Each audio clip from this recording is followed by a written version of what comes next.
6 minutes gone past the 8 o'clock hour. Welcoming you again to the Morning Crossfire 99.3 Nigeria Info. My name is Maryann Okon. From now till at 9 o'clock, we will be talking about, of course, the outcome of the 2023 presidential elections. We're still on the matter, unfortunately. Today we're going to be talking data and, of course, legalities surrounding the whole process.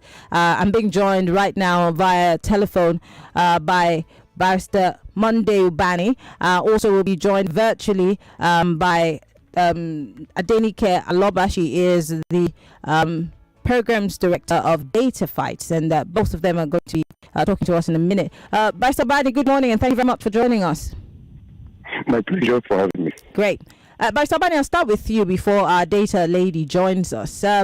Many people have complained about, the legalities of what happened, on February 25. But one of the most important sections of the Electoral Act that people have continuously harped upon is Section 60, subsection 5 of the Electoral, Act, where a lot of Nigerians are stuck at, especially when INEC had told Nigerians that they were going to use the beavers. But let's start with INEC following the Electoral Act. With all of the push that Nigerians gave for the Electoral Act to be approved, can you say that INEC has one way or the other proved its mettle?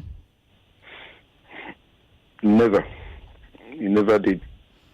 Yeah, if you ask me, I don't know whether this election was conducted with 2010 Electoral Act. If you remember what happened after the amendment of the Electoral Act in 2010, there was that general election that took place in 2015. 2011. Yeah. That was the general election that produced President Jonathan. We had similar situation. Of what we have experienced with enhanced Electoral Act. There were issues of failure to recognize even the President Jonathan. If you remember that when he went to go and cast his vote somewhere in Otuoke, there was issue with him and that of his wife because of the system, a systemic failure of the electoral process, and so many other people complained here and there. We also had issue of logistics. INEC usually do not come on time. And, when election is built for 8, they will come by 11, some 12, some 2. And then before you know it, they said they were running up, the electoral process. And then we also had issue, if you remember, in 2011, of having another 3 or 4 days before we declared the presidential result. And then we now say, look, we cannot continue like this in our electoral journey. We have come up as a nation. Let's do the right thing. Can we now deploy more of technology in our electoral process? And it was a very laborious, journey that we undertook. The CSOs, everyone, major stakeholders in our national life, took time to ensure that there is an amendment to the Electoral Act, which was a product which was produced in 2022, and everyone was so happy that there's going to be real improvement in our electoral fairness. Of course, there was this issue of electronic transmission of result. There was this issue of, electronic device that can be used, to ensure that the fairness of the process is guaranteed. And INEC came up with beavers and marketed it, that it's going to be transmission rate time, from the polling unit. And we saw a bit of it being employed in a electoral process, and we're so happy that some of us, deployed a lot of young ones who were very, who were always sharing a party to electoral process. No, gentlemen, this time around is going to be different. We almost come out because the choice is ours now. The power lies with the people to make, real change in the system. And so with that promise, you can see the enthusiasm, and everyone came up. Now, I participated. I didn't do observation. I went to the electoral polling unit. Okay. Yes, in order to see how this, will actually play out. And while we finished, and the result counted and announced and recorded, then it came to the time of, can you upload? The young man came back to me After he hesitated and said, Mr. Ubani, I'm very sorry to tell you that what I discovered now in the process is that they gave me a wrong password. I said, what? Beg your pardon. What are you saying? I mean, didn't you do, why would they give you a wrong password in the first place? Is this something deliberate? No, he told me now it's not something deliberate, that it must have been a mistake. So I thought it was something that is only peculiar to my polling unit. Eventually, I asked 3 of the agents, APC, PDP, and Labour. I said, please, I'm giving you guys money now. I got a bus. Follow them to equal and local government where they will go and do the collation. Let them be. Make sure that the result is uploaded. So they went and came back and told me that it was, but eventually found out that it was not uploaded. So they used a trick on them and said that no, he has gone, he has been uploaded. So it was when the results, on Sunday, when we expected that by now people will go to the website of INEC and begin to see all the results online real time.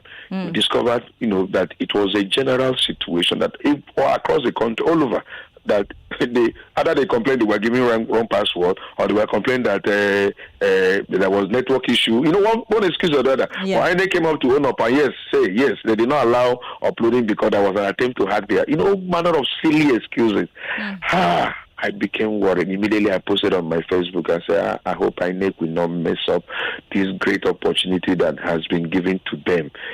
And I tell you this. Perception is real. No matter what INEC will do by way of explanation, either today, tomorrow, or whatever, INEC failed Nigerians big time because a lot of people in enthusiasm were actually engineered towards seeing, as the results have been counted and recorded, they will see it online immediately, simultaneously, making the fairness of the process to be believed. But we now saw videos of people now going back to the collation to go and alter result. We saw video of people writing, thumb printing again.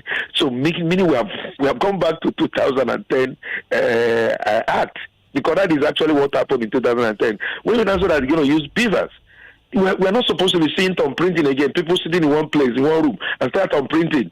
What are they bypassing the beavers now? And we saw results coming out. We saw what happened in Port Harcourt. We saw what happened in all over the federation, where people were all manner of alteration and manipulation of the electoral process. Which means we have gone back to 2011, and results were now being counted and done manually.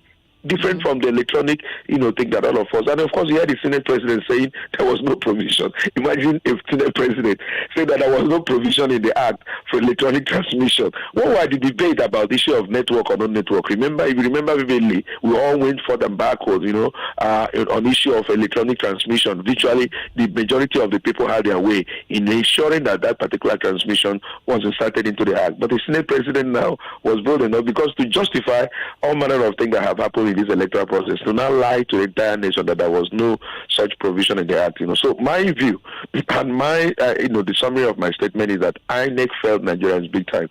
Even if probably there are some places where there were upsets here and there, I will not use it to justify the perception of Nigerians. I tell you this: if you go on the street, if you look at the social media, Nigerians are not too happy with what INEC has done in 2023 general election. Apart from the Wu's election, which was full of uru. 2007 was the worst ever. I was doing something yesterday. I went into the archives, to search for state by state analysis of election of 2007, and it was never. All election from 1999, if you go to internet, you will see all the state by state analysis. 2000 election was so bad that there was no such a reflection in the internet as I speak to you. Nobody knew what any state scored. What INEC did under you was that INEC just allocated the results and percentages. He gave Viaradua 60-something percent, almost 70% election result, and then gave other ones 1 point something another. So it was pure allocation. And this is what people are saying with 2023.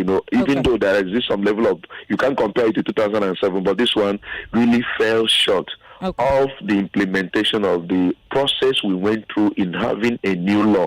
We were thinking that this new law will change the story and change the narrative. Okay, Barrister Ubani, I'm going to come back to you to talk more about the legalities of this election. But Adenike Aloba just joined us. She is of Data Fight. Now, Adenike, I've seen publications from Data Fight. I've seen how people voted, the voting patterns, and across the country. Now, we know that Nigeria is a country that's divided along ethnic and religious lines, and many people would have thought that because of who the front runners for the different political parties were in this election, that would have affected the voting patterns in this election. How true is that? Did people vote along religious and ethnic lines, or did we see a different, voting pattern? Educate us, please. Okay, so good morning. Thank you for having me again this morning. I think it's safe to say that people voted. There was an intersection of that religion and ethnic lines. Really, if you look at the results, the president-elect cleared out almost all the southwest regions. Just to be sure, can you hear me? Yes, I can hear you. I can hear you loud and clear. Hi, Maryann, can you? Yes. Okay. I can hear you. So So the president-elect cleared out almost all the regions in the southwest. Peter Obi from the east cleared out the east, and I think the outlier here, and a lot of people are not talking about that, is that PDP, represented by Atiku Abubakar, actually won states in the north when in previous elections, at least in 2019 elections, PDP only won one state in the north.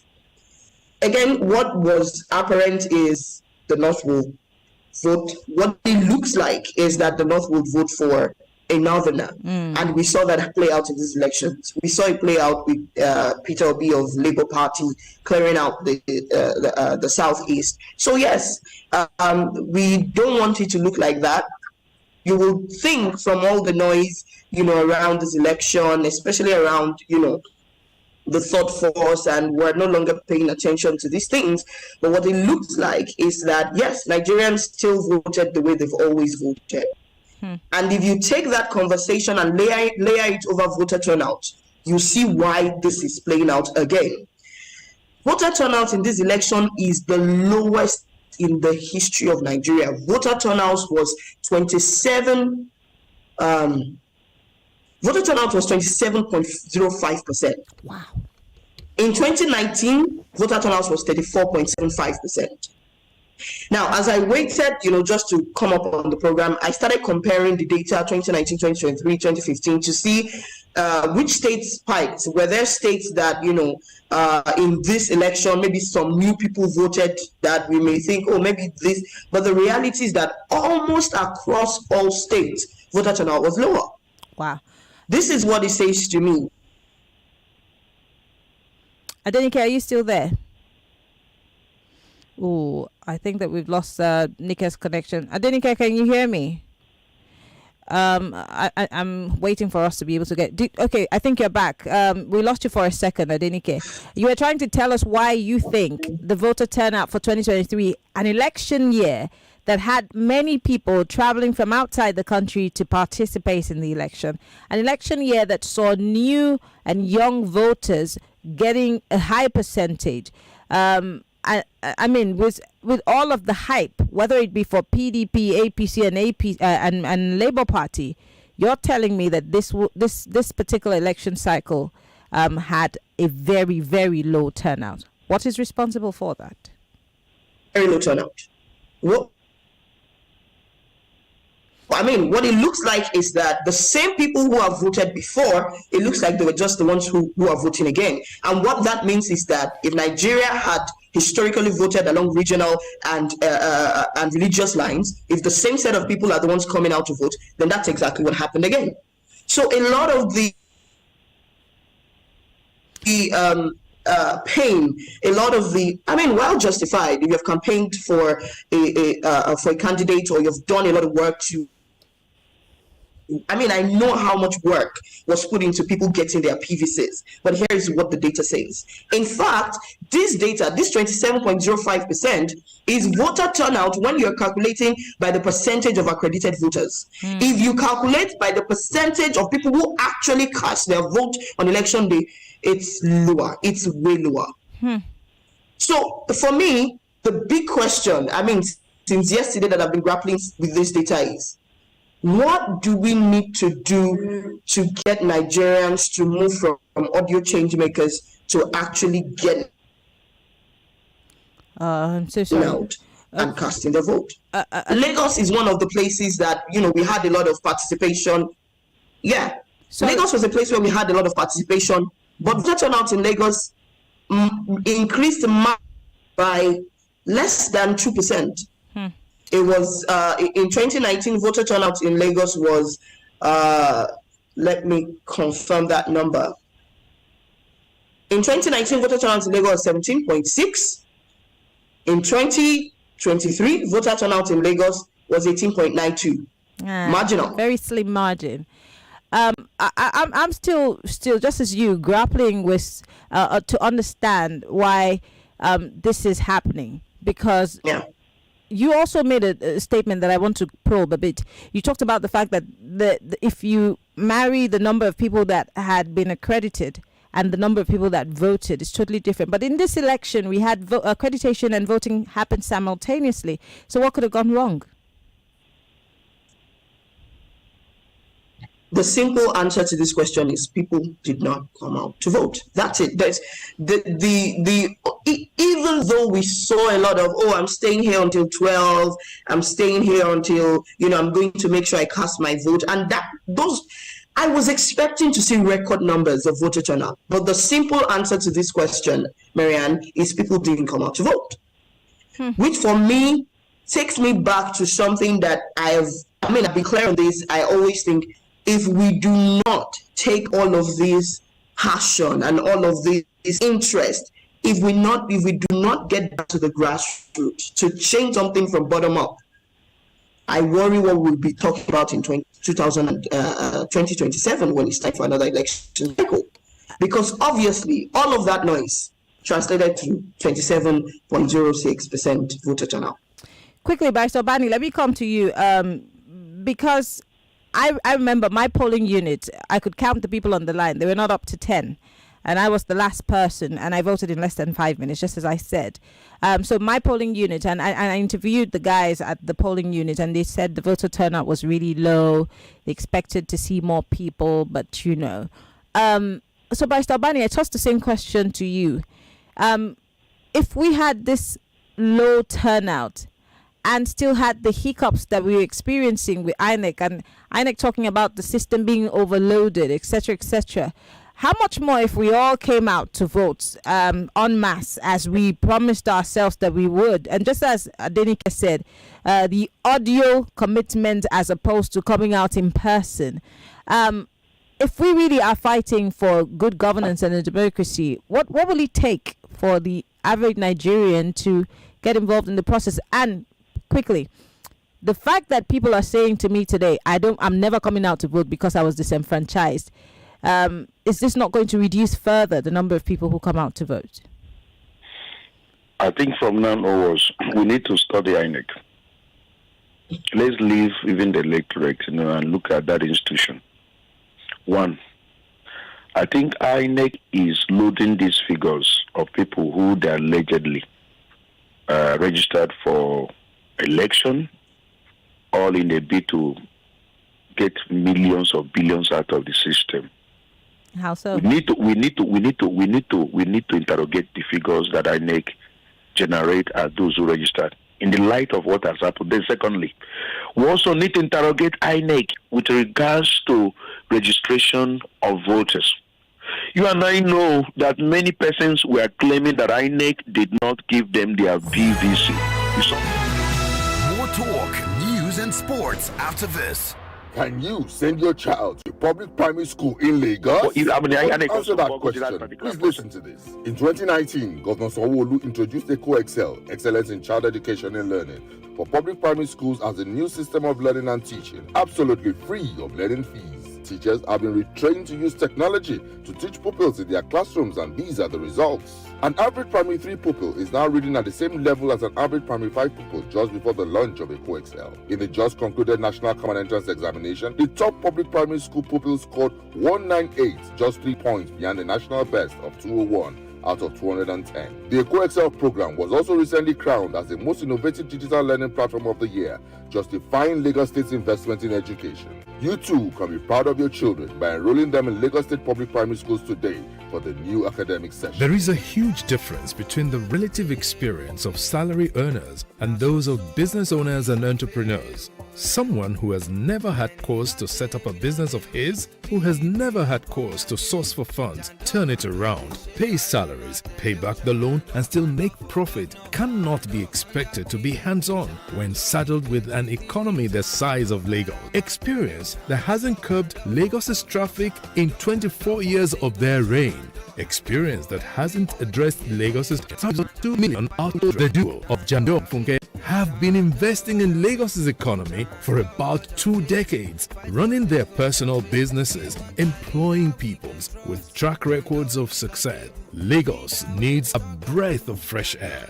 Vote Dr. Abdulaziz Olajide Adediran Jando as Governor of Lagos State. PDP! Power to the people!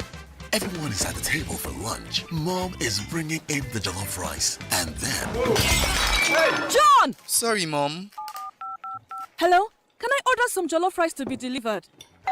Mama saves the day. Lunch is here. Mom, I got some Coke too. Just come and eat, Joe. Cook up memorable moments because family lunch and an ice cold Coke make a recipe for wonder. Coca-Cola, real wonder.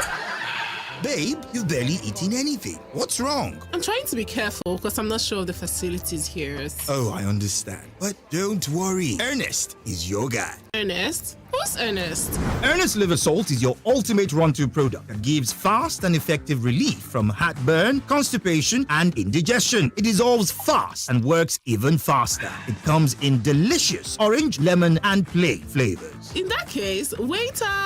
Ernest Liver Salt, your surefire solution to stomach discomfort. Available in all pharmacies nationwide.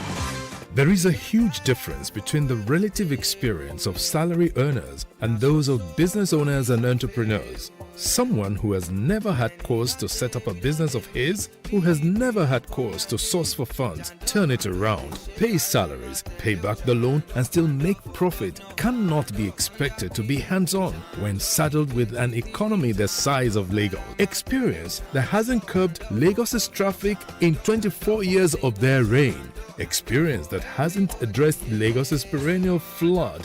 Experience that currently leaves us with over 2 million out-of-school children. The duo of Jando and Funke have been investing in Lagos's economy for about 2 decades, running their personal businesses, employing people with track records of success. Lagos needs a breath of fresh air. Vote Dr. Abdulaziz Olajide Adediran Jando as Governor of Lagos State. PDP! Power to the people! Oh, the only detergent that keeps me bright and fresh. I know they waste time to wash. I thought my clothes have the best, so why go less? I can't wash a lot with a little Viva. Use Viva. Don't waste your time, don't waste your money. Use Viva.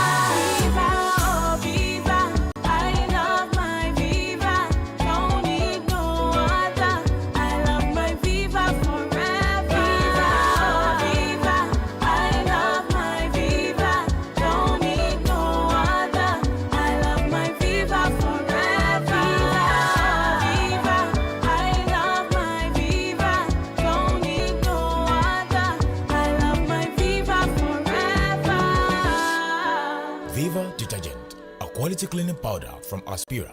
Hello, Mrs. Martins. Yes. Oh, Oh, Mrs. Johnson, how may I help you? Junior's body temperature is high and he's complaining about headaches and body aches. Not to worry. Get Bruston and suspension. Okay, ma. I'll call you back. Bruston and Suspension for Children is a sweet-tasting brand of ibuprofen which provides relief against toothache, pains, and fever in children after 30 minutes. Hello, ma. Oh, Junior, stop that. Is everything okay, Mrs. Johnson? Yes, ma. Junior is fine now. In fact, Junior, sorry, ma.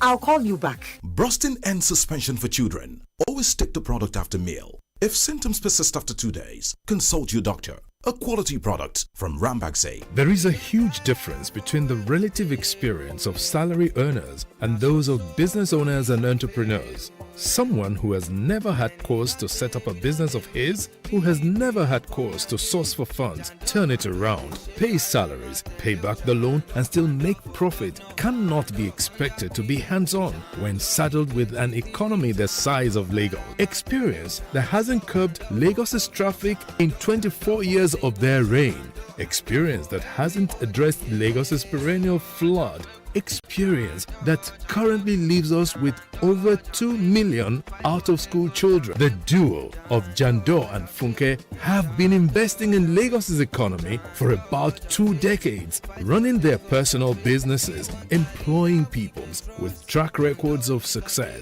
Lagos needs a breath of fresh air. Vote Dr. Abdulaziz Olajide Adediran Jando as Governor of Lagos State. PDP! Power to the people! You are listening to your number one station for talk. Your number one station for talk. 99.3 Nigeria Info. Let's talk. This is Morning Crossfire on 99.3 Nigeria Info. It's still the Morning Crossfire. 8:33 is the time on the clock. My name is Maryann, Okon, and we are still talking about, of course, voting patterns in the just concluded elections and certain legalities and illegalities that happened on that day. Before we went on the break, Barrister Ubani has been on the phone with us. Adenike Aloba of Data Fight giving us the data here. Barrister Ubani, apologies, Zeta crept up on us. Now, you were talking to us. You were responding to a question that I asked earlier on. Please go ahead. Barrister Ubani, can you hear me? Yes, I'm hearing you. I'm hearing you. That was a very long one. Yes. I was saying the INEC, some of the figures they churned out in terms of Nigerians that are registered, we need to really interrogate it. We also found out that many persons registered and they were not able to pick their PVC. And I've said it several times. Why don't we do this issue of PVC, the way we go to bank now and then collect our ATM card under 1 second? These things can be processed by the bank. Why can't we do that? Why is it that you have to go and register, and then when you now come back to come and pick your card, INEC start giving you one excuse or the other? There are many Nigerians who registered and never picked their PVC. But we saw PVC in one day where it was dumped in the bush. I hope you saw it. How come that PVC is nowhere taken out of INEC and dumped inside the bush? Which all of us, and up to now, INEC has not issued a statement to that effect. So we have to query that figure in the first place of those who registered. Now, you also know that under this election, the beavers, even one way or the other is a game changer in terms of, accreditation. You cannot come now and become, participate in the process if your name is not there and your biometrics cannot in any way be made, because either by facial or by hand, you recognize a human being. So if you go and give PVC to a goat and all that, a goat cannot in any way be recognized by that beavers. So that again has actually reduced these bloated figures we always brandish over the years. With this issue of electronic transmission, electronic deployment into the electoral process, it reduces the human interference in the system, and so it makes the system to be a bit thinner, and there will be some level of integrity and clarity. That's why you don't see all those figures we usually have in Kano. Imagine Kano, that they usually come up with 5 million voters this year, and I don't think they're up to other 1.5.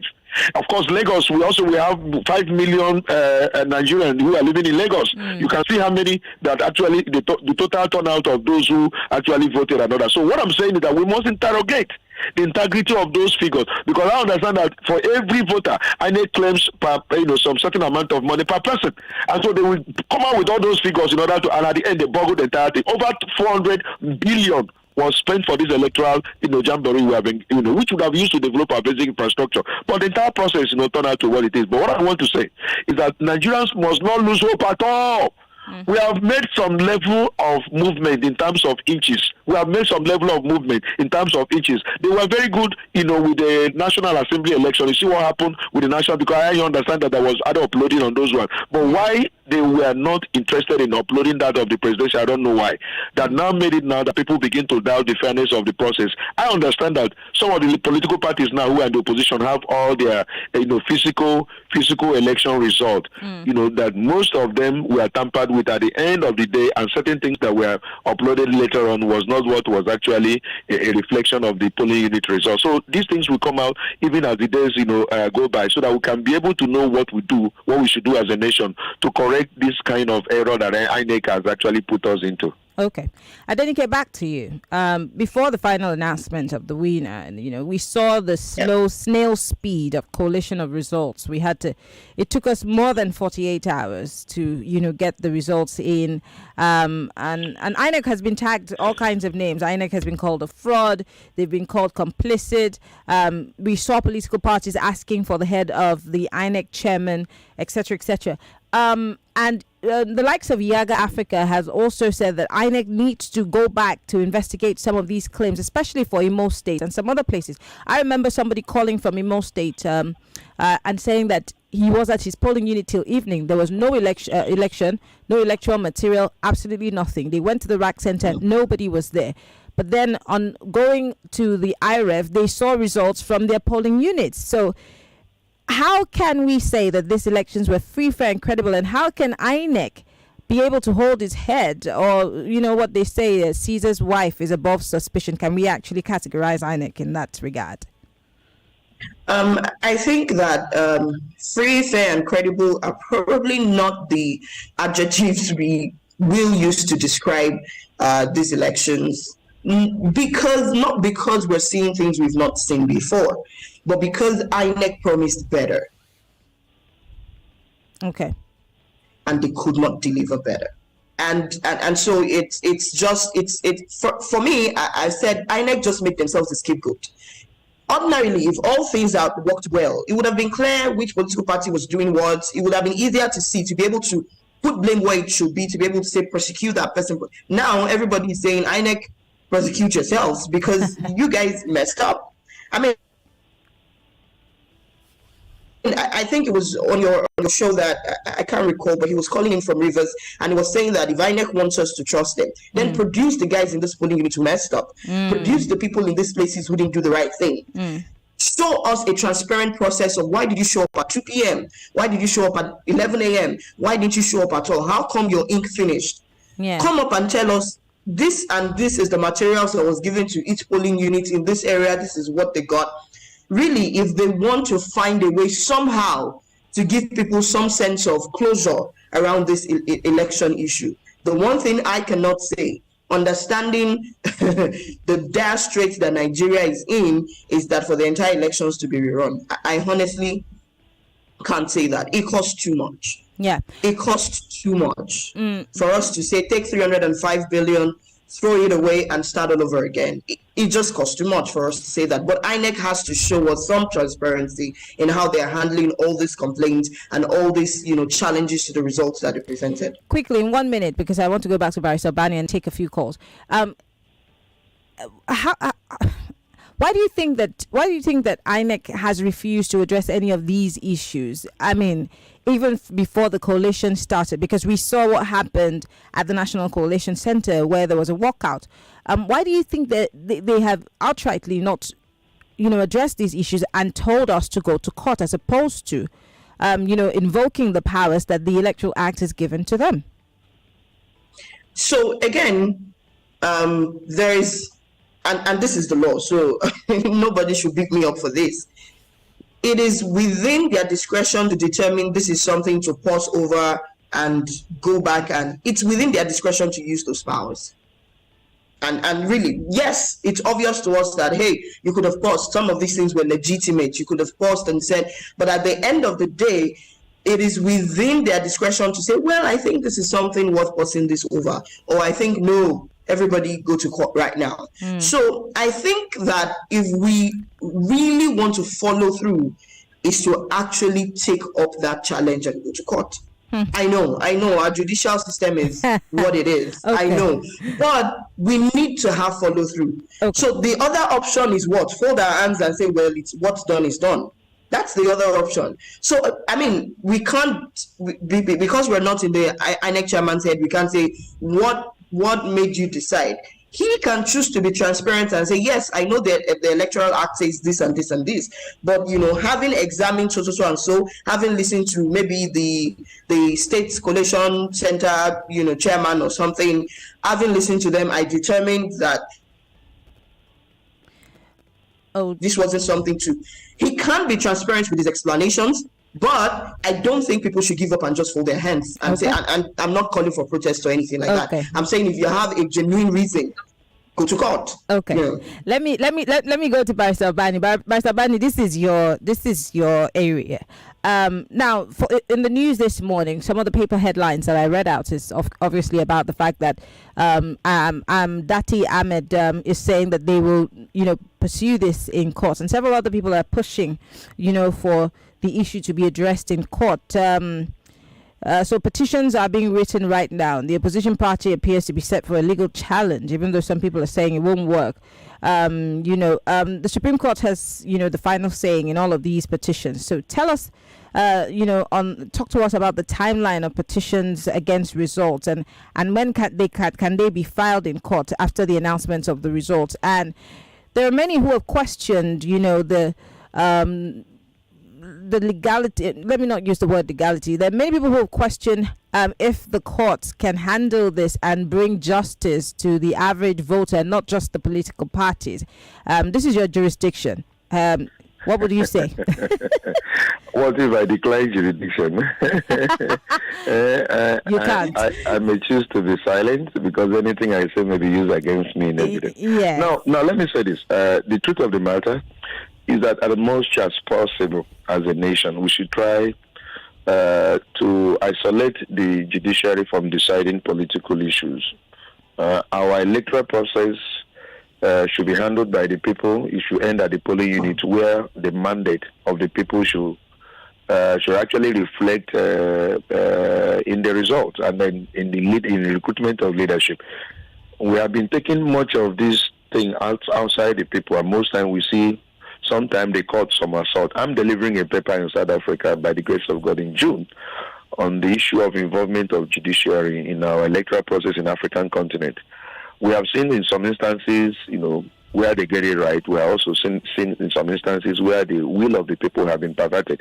You saw what happened in Imo State, where it is still a reference point that a number 4 person, the person who came number 4 became number 1. And that is clearly not a triumph of the people. It was also what happened with Lawan, the current president of the Senate, the primary election, where according to information, there was a proper election on the 28th of May that was conducted in which somebody emerged, but all of a sudden, there was no reason for the cancellation. Another one was held at night, and somebody who never participated, was said to have become, and the Supreme Court upheld it. So it's a bit sometimes dicey in placing so much reliance on. So, Barrister Ubani, why should we trust this process if it's if we don't have an antecedent? The point is that there is no other way.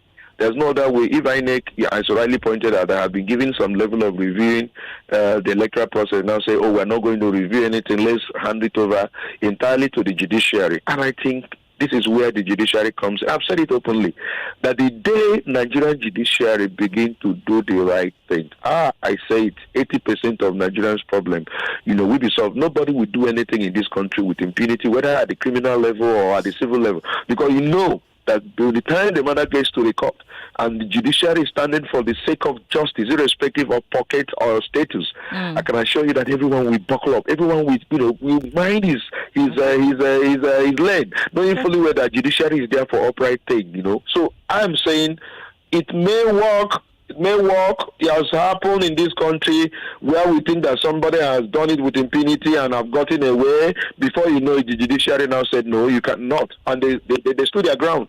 I don't know whether it will happen, but whatever it is, there is no other method left for Nigerians now other than a resort to judicial intervention. Okay. You cannot go to the street. You cannot in any way destroy Nigeria. You cannot create unnecessary crisis or create war. No, we don't need it, because this country is our country and we need to build it together. And as I said earlier, I'm proud to be a Nigerian because we have made some level of movement, but the expectation wasn't met. But that does not mean that we should give up hope. Nobody should become voter. No, that shouldn't be any apathy at all. We are coming out on 11th of March in order also to exercise our franchise. And I'm encouraging Nigeria not to give up, because we are getting there. The recovery of the nation is nearer than when we first believed. All right. Thank you very much, Barrister Ubani. Let's take a few calls and comments. Join the conversation if you want to ask questions, if you want to participate in the conversation. So call 0700 993 993 993. That's 0700 993 993 993. You could also be part of the conversation if you are calling from outside the country via Skype. We're Nigeria Info FM on Skype, and you can tweet at us at Nigeria Info. But let's quickly take some calls before we wrap this up. Hello, good morning. Hello, Maryann, good morning. Good morning. What's your name? Where are you calling from? I hear when Adenike was saying that there's no voter turnout. Am I right? Yes, she did say that this was the lowest so far. This is the lowest. Yes. I don't agree with her. She has the data. Hello? Yes, go ahead. If she's joined, as in judging based on the registered voters, before now, people for the north, they will give you wrong estimate, 2 million. Understand? But because of the beavers, there is a accurate number given to us. So maybe they are working with that number. If you take the statistics from the last previous election, if you make a judgment with this one, you will not see that what she's saying, I don't think is true. All right. Thank you very much for calling. I think somebody's calling us on Skype. Let's take that call from Tony. Oh dear. Tony, can you hear me? Good morning. Hello, good morning. Tony, where are you calling us from? Hello, Tony. Can you hear me? Hello, Tony. Are you there? All right, Tony. Hello, good morning, Mary. Yes, I can hear you now. Go ahead quickly. You have 60 seconds. Okay. I actually got committed into the election just because of that word transmission, or maybe transmitted. So I was heartbroken when I started hearing, we never promised this. So I would like to ask Barrister Ubani, is it the guidelines, or is it the Electoral Act, or what did the Electoral Act say about transmission of results? Because we are hearing different stories from Lawan, and I could remember vividly well that even NCC was called to Senate to explain. So after all these explanations, coming out to tell us that they never promised us this, I don't know where we are going from here. Okay. Well, like Mr. Barrister Ubani said, Nigeria shouldn't give up. I think we've achieved so much through this, and we're still going to do more. Thank you, Mary. Thank you very much, Tony, for calling. Barrister Ubani, would you care to respond? Barrister Ubani, can you hear me? Oh dear, I think we lost Barrister Ubani. But Nika, I think the first caller, she said she queried your statistics and the data that you have. So I know it feels weird to see all of the energy and all of the push on social media and to hear that voter turnout was this low, but the data is what the data is. In 2019, voter turnout was 34.75. In 2015, it was for 3.65. 2011, 53.68. It goes up as it goes back. 2023, voter turnout was 27.05. So yes, I know it feels like how, but that's just the reality of the numbers. It's just, and just to address the question of people approaching the court. So a couple of civic tech organizations have come together, DataFight, Stairs, Civic Hive, Enough is Enough Nigeria, have come together and put a platform. It's called Elections Watch let me confirm, electionswatchng.com. Okay. And the point is, go there, upload the polling unit results that you have, and on that platform, you can compare it with what's on INEC. Because if we're going to build a case to take to court, then we have to be able to provide evidence. So electionswatchng.com, go there, look at the platform, upload the polling unit result that you have, and then you get the opportunity to compare it with what is on INEC's IREV. And if there's a discrepancy, from there, we can build a case. From there, we can even build some advocacy around what went wrong, what didn't go right, and some of these. So I am wary of some of the social media images showing manipulation. Mm-hmm. I am wary because fake news is a mammoth, and it's eating up a lot of things. We're in a post-truth world. But this is an opportunity for you to actually build a case. Go to electionswatchng.com, upload the polling unit result that you snapped by yourself. Some of us have been saying, hey, I took the results. What's on IREV is not it. You get the chance to upload that and compare it with what's on INEC's IREV. We're doing a lot of work to make sure that we have everything that INEC has on their IREV. So you can compare, and then you can begin to build a case. Because, like the barrister said, we don't have a recourse but to the courts. Yeah. That's the only recourse we have. Well, because we're almost out of time, I want to quickly just read a message on WhatsApp. Just one message, and then we'll wrap things up here because we do not have time. Somebody says, good morning, Maryann. There was a massive voter systemic suppression in my polling unit. The registered voters were over 600, but only 56 people voted. And this goes to somewhat support what you said, Adenike. But I want to say thank you. Adenike Aloba is... somebody saying that I should tell you to be truthful, at least for once. Anyway, I want to say thank you. Adenike Aloba is with Data. She's from Data Fight. She is actually in charge of all of the data coalition for Data Fight. They make sure that they give us numbers, statistics from different parts of the country. Thank you very much, Adenike. Always a pleasure to have you on the show. My pleasure. Thank you. All right. I also want to say thank you to Barrister Monday Ubani. Thank you so much. I think we lost Barrister Ubani halfway through this call, but I want to say thank you once again for being part of the conversation. Thank you, Lagos, for enjoying the conversation and being part of the Morning Crossfire from 5 a.m. till now. Thank you all for being here. We'll be back tomorrow. It's Friday tomorrow. Hopefully, we will have something to smile and be excited about. But follow me on Twitter, Instagram, MIMIEYO. Let's have some more conversations online. Just search for Maryann Okon everywhere else. Good morning, Lagos. Up next is Diebomi with Jimmy Disu. But right after that, we'll have the sunny side at 3 p.m. But then What's Up Lagos comes up at 10. My name is Maryann Okon. Love you, Lagos. 99.3 Nigerians at the table for lunch. Mom is bringing in the jollof rice, and then And I want to assume that you would run because I want to give the listeners context for the conversation. In 2019, you were running mate to Atiku Abubakar. What did you learn then that you will not repeat this time? Yes, when is the president coming out to address us? There's a few things. One, I have a burden and a passion for young people. The fact that you have elected a man does not mean then you begin to order him around. The president will do whatever is good for the country at any given time. Mr. Adeshino, isn't the president responsible to the people? What should the next president do to root out stakeholders who are complicit? You fire those that need to be fired are fired. It's looking like a brand new Chelsea, attacking with so much fluidity. And what can you say about that, Martin? I know you follow Chelsea quite closely. I live close to the Chelsea training ground. That's what you mean by that. I'm not.